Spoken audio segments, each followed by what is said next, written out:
Hey everybody, I'm Belinda Sandor, and I am the host of Lessons from the Cockpit. This is my weekly show with tactical and practical things that virtual assistants need to know. So welcome. Let's get started.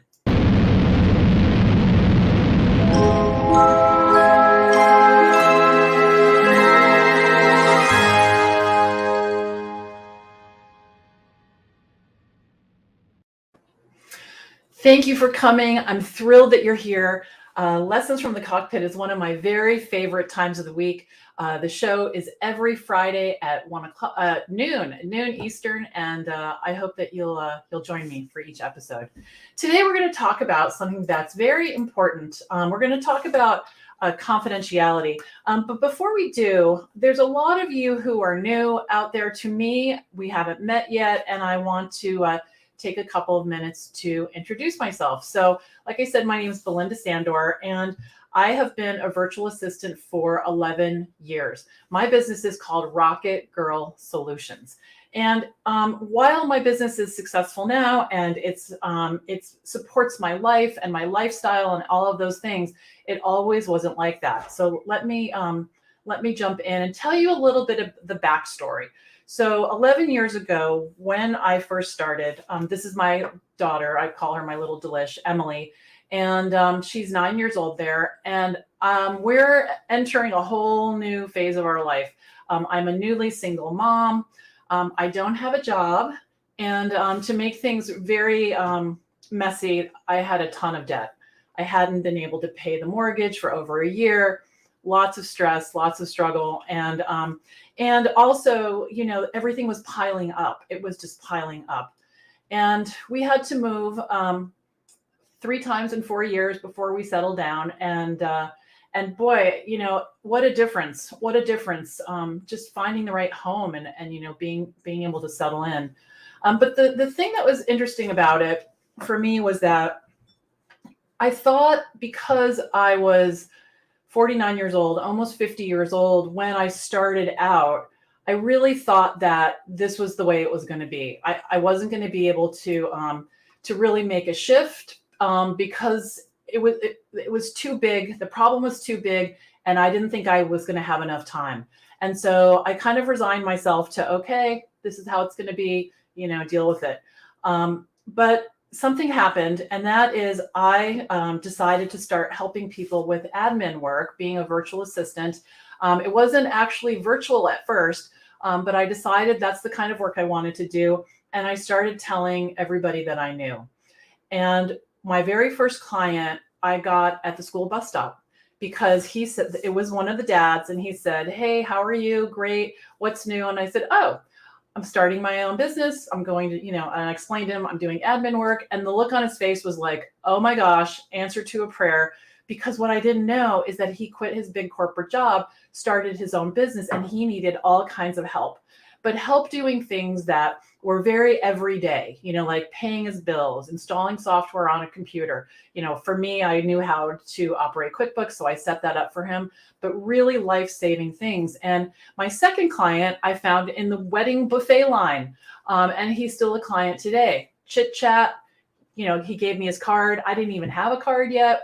I connected with him on LinkedIn, which seemed like such a bold move. And then he reached out to me, and we've been working together for 11 years. So you never know where you're going to find your clients. And it's usually not where you think. And it's definitely not by, prospecting and trying to hunt them down. So remember that when you're out there. And so the result has been that I have worked with over 225 clients, mostly in the US, but also Europe and Costa Rica. Like I said, I've been in business for 11 years. And the thing that really surprises me when I think back on all of this is that I've made over $1 million sitting in the chair that I'm sitting in right now. I've had this chair for a long time. And I was able to create a 6-figure income. And so that's what I want to help you all do, is to create the income stream that you want in your businesses, so that you could have a great lifestyle. You can have what I refer to as the VA lifestyle. You can choose who you're going to work with, where you're going to work, how much you're going to work, how much you're going to charge, all of those things. And it's very empowering. So let's say hello to some of the people who are here. Hello, Sabrina. Hello, hello, hello. Hello, Brittany. We've got someone, Facebook user, Deanna. Hello, hello, hello. And Frederic. Hello. Welcome, you guys. Thanks for coming. And there seems like there's a bunch more of you out there. So please let me know in the comments who's here. It makes it a lot more fun. And I love these to be interactive. Questions are not only welcome, they're encouraged. So anything about this topic that you want to know about, let me know. Now, this is what it looks like today. Big shift, right? So here I am, I'm newly married. Emily is getting to be all grown up, which is like, holy cow. And Greg and I got married, and this is our wedding day. So these are his 4 boys who are amazing, lovely, responsible young men who were just blessed to have as part of our family. And everything has shifted. I went from being so overwhelmed and, just trying to figure it out to being settled in, having the life that I really always wanted. And, it's funny. One of the things when we went on our honeymoon, I was, for some reason, I just got it into my head that, everything was so perfect. One of us was going to get hit by a bus. And that did not happen, but it occurred to me. And when I told Greg that, I'm going to just read this post-it of what he said to me. And I've changed it from he to she, but it's from Willy Wonka and the Chocolate Factory. And this is one of the reasons Greg is so perfect for me, because, this just comes out of his mouth. I'm like, oh, okay. And it says, don't forget what happened to the woman who suddenly got everything she always wanted. She lived happily ever after. And that I look at every day because I want to remember. I want to remember that it doesn't have to be a struggle. It doesn't have to be hard. It doesn't have to. It really doesn't have to. Hello, Melinda. Hello, hello, hello. Thank you for popping in and for saying hello. Okay, so you guys, are you ready to talk about confidentiality? I want to know if you're ready to talk about it, because it's such an interesting topic. And when I was thinking about it, I was thinking about it from my point of view, like things to do, but I had some time today and I thought, all right, let's flip this over. Let's flip this over and let's think about how the clients feel, because it will make this whole thing much easier, I think, for everybody, right? For everybody. So Sabrina, yes, yay. I'm glad you're here. A lot of you are in my new in VA school with me. So thank you for coming with me. You can see all of their pictures behind me and their names. That's one of the ways that we welcome everyone into VA school. And we just closed enrollment on Tuesday. So welcome, you guys. I'm glad you're coming to these trainings. It's awesome. Awesome. All right. So I'm a big fan of definitions. So let's just look at what confidentiality is before we go any further, okay? So confidentiality is the state of keeping or being kept secret or private, okay? That's what confidentiality is. And so this is something that our clients depend on us for. They want to know, they want to know that we've got them. Can you imagine how vulnerable they might feel and unsure about sharing their information? And I just want to tell you before you run into this, because it can be surprising sometimes. Someone will hand over their credit card in 2 seconds, like, here you go. Other people, when I've asked for their LinkedIn profile, have said, oh, I don't share that. I'm like, okay, that's fine. I just can't do the thing you want me to do. And, they're gracious about it and say, okay, that's all right. So people are quirky about passwords. Some people don't want you, in their email inbox. I have clients that are like, whatever you need, like, just, can you fix this thing? I don't want to know. So that, that can happen too. Let's say hello to who else is here. All right, Deborah. Hello, happy Friday. Yes. Okay, good. Now there's something called an NDA. It's a non-disclosure agreement. So I don't know if you guys have heard of this before, but it's a contract that from time to time a client might ask you to sign, which is you promising not to disclose their information. Now, you want to do a couple of things if this happens. One, you want to read it, all the words. Two, you want to make sure you understand it. And if you don't understand it, you need to ask someone to help you. I am terrible at understanding contracts. They make me sort of like break out in a sweat.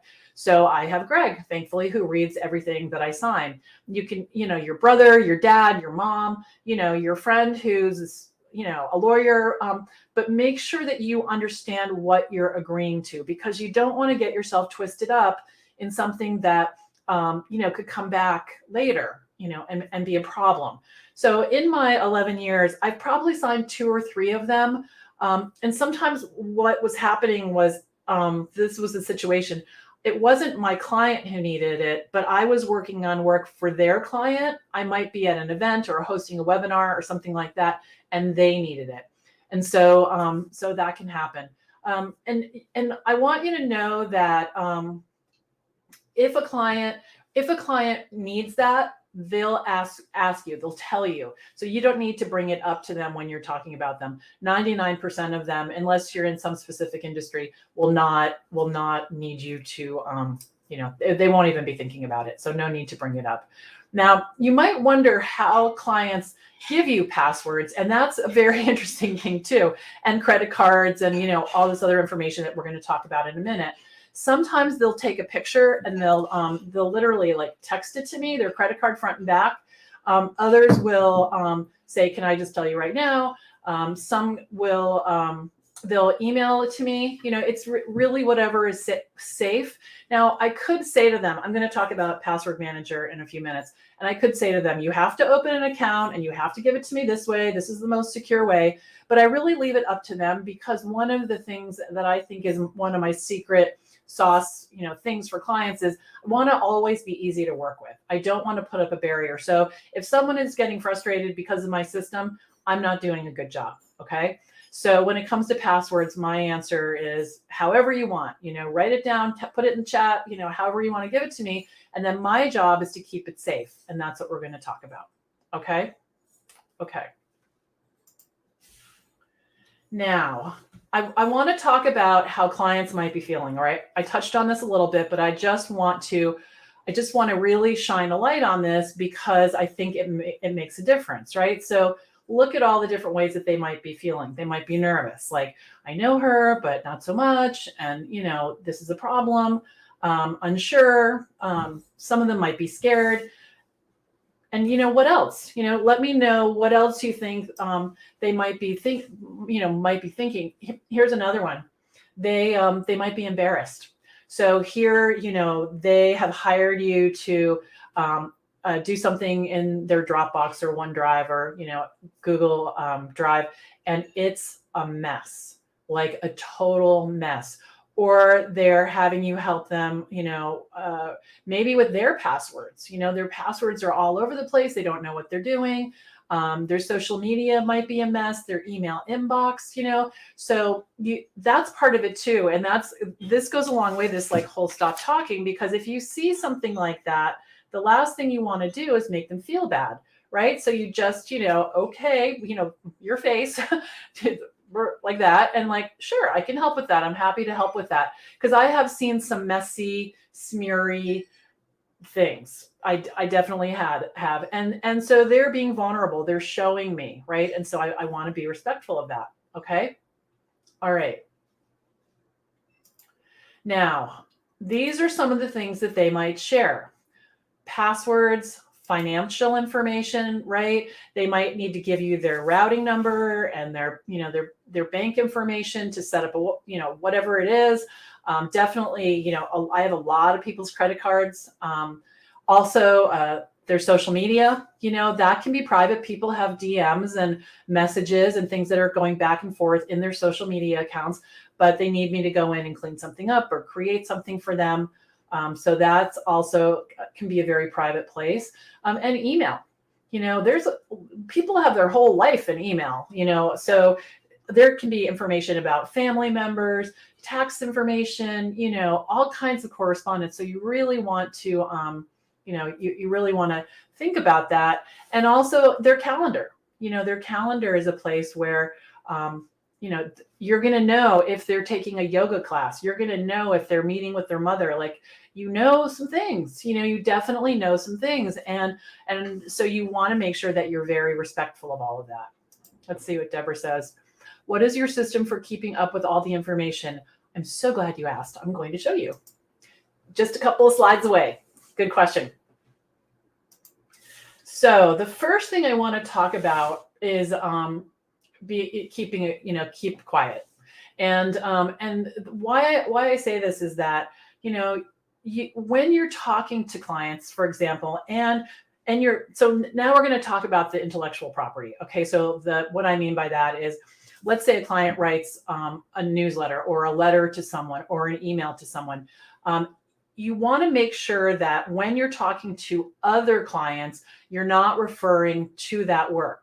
So for example, and we'll talk about this more, but for example, let's say one of your clients says, I would like to, I'd like to know how you did this with another client. What I don't want you to do is start pulling their information out. I don't want you to mention their names, other sensitive information. I don't want you to talk about their clients' names.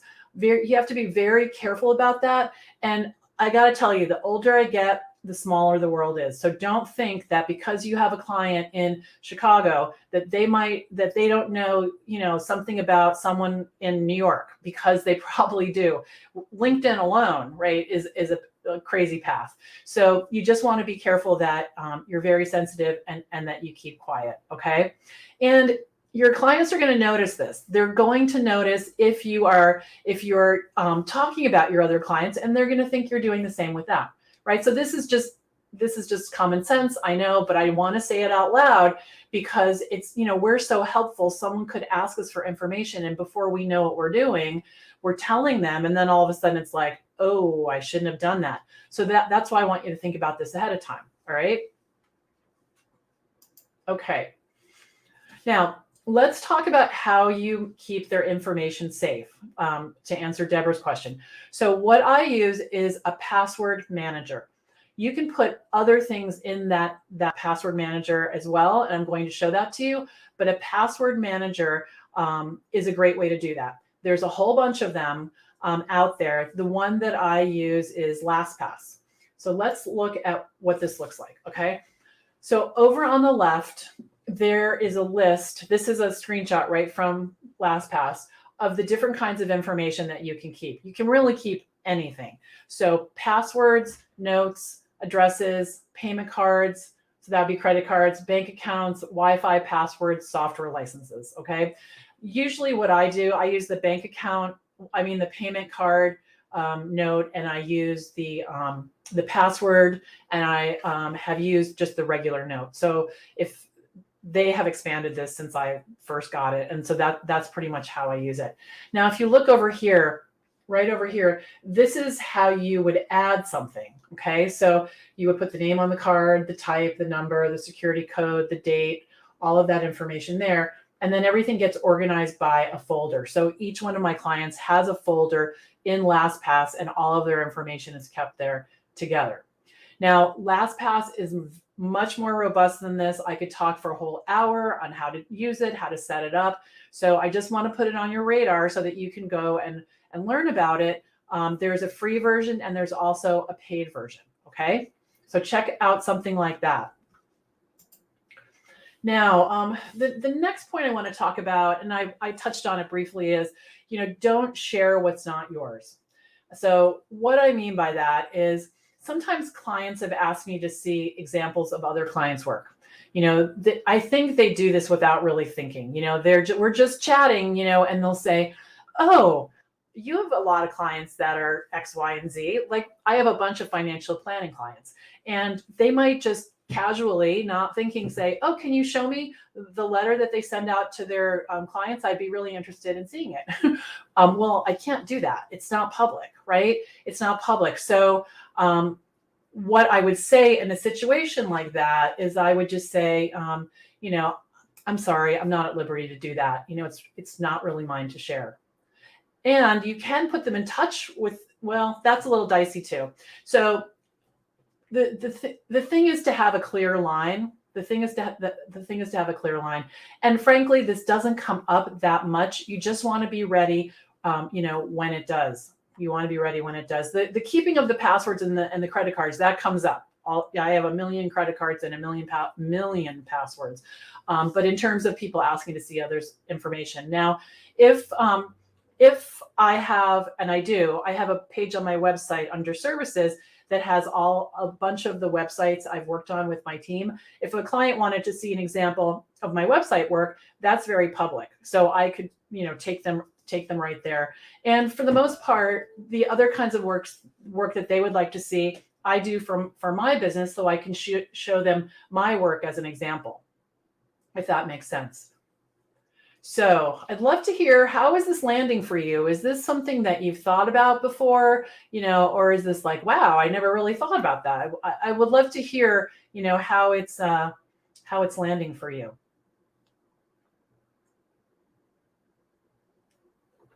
I know there's a little lag, unfortunately.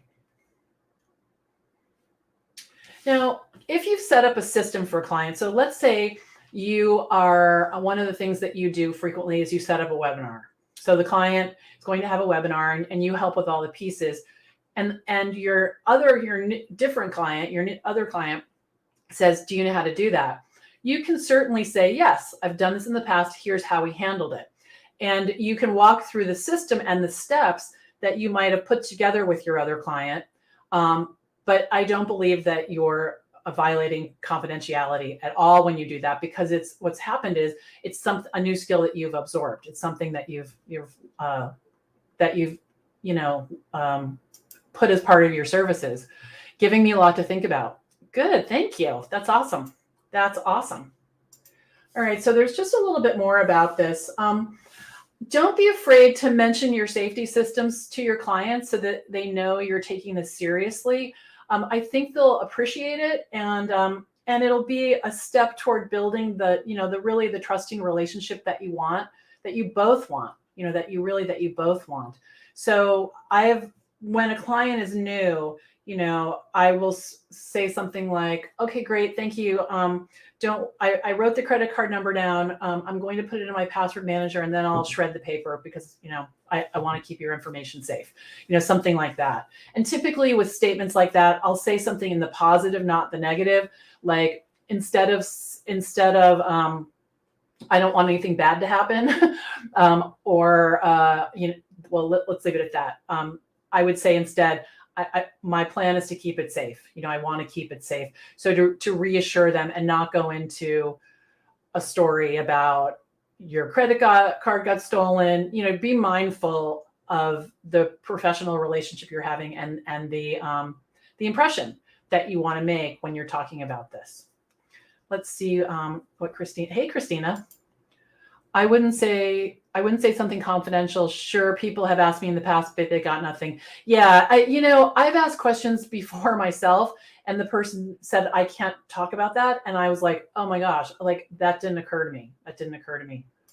Sabrina says, thanks for mentioning to tell your clients your safety systems. Yeah, Sabrina, thank you. Yeah, it's just like a little thing that they'll know that it'll really up your sort of, status sort of in a way of your, trustworthiness. Like, oh, okay, she's thinking about this. She's not going to throw it on the desk and then ask me for it again in 2 weeks, So you do want to keep your passwords, all that information really safe. So what I want you to do is I want you to think about this ahead of time. And the way that I want you to handle this is I want you to set this up for yourself, because it's important to keep your passwords, protected, right? So find, there's, I think there's another one called Dashlane. There's Lastpass. There's lots of different ones, and pick the one that you're most comfortable with. Pick the one that you can afford. Pick the one that, that you like. There's no right or wrong answer, and set it up. And get all your confidential passwords and information in there. And what'll happen is when you set it up, it might be frustrating at first. It's something new, you don't know how to do it, but you'll have the experience. And then clients will ask you, when clients give you their information, you'll just fold it right into your system. So you'll have a folder for your information all organized, and then you'll just create a new folder for your client with their name and start putting their information into the password manager as well.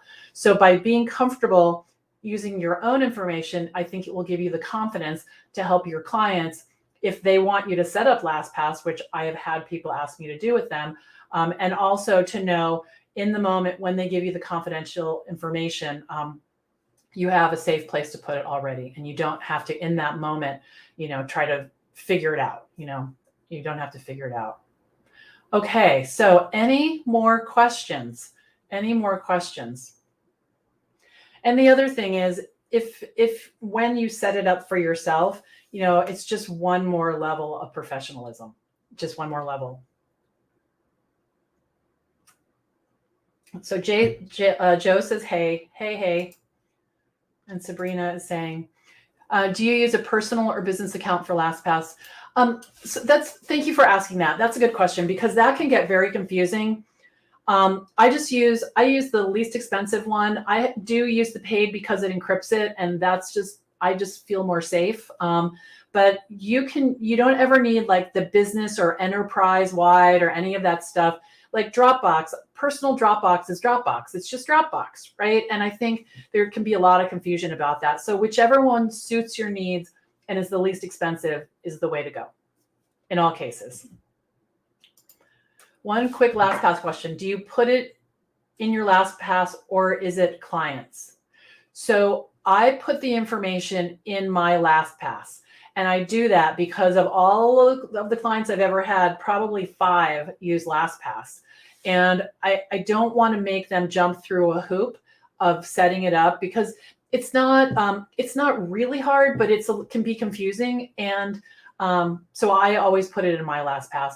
And then when they leave, I just delete. I wait a little while and then I delete their information, because sometimes they come back and sometimes they don't know their website password, and so I want to make sure that I can help them with that. Joe loves Lastpass. Yeah, I use the least expensive paid version of Lastpass too. Yeah, awesome. And good. Yeah, and whenever you can start with a trial, start with a trial, and then when you hit that place where you need to spend money, do it then. But you don't have to go in with any of these applications and just get the big expensive one with all the bells and whistles. Yes. It can be troubling. Yes. So be prepared. Think about this ahead of time. And I would love for you to follow the VA Connection everywhere we are. We're on Facebook, LinkedIn, and Instagram. So thank you for coming today. Thank you for all your comments. I really appreciate it. Lessons from the Cockpit is a weekly show where we're going to talk about tactical and practical things for virtual assistants. We've got a couple more comments. I'm going to slide in. Leon says, I had a former client reach out to me 3 years later for one of her passwords. It was in my Lastpass and she was so grateful. Yes. That's awesome. If you're not tripping over the passwords, if they're not bothering you, you can just leave them there. It's not a big deal. Joe says, I tend to find if I offer a client, either I can add it manually to mine or they can get it and share it with me. And most choose just to give it to me to input rather than themselves. Yeah, they have no idea. They have no idea. Yeah, which is why they need us and we love them. Thank you. I will have a lovely weekend. My daughter's home this weekend and I'm going to a quilt show and it's my birthday tomorrow. So I'm pretty excited. You're welcome. All right. So thank you for coming. I'll see you next Friday for the next episode of View from the Cockpit, and have a great weekend, you guys. I'll see you soon. Bye-bye.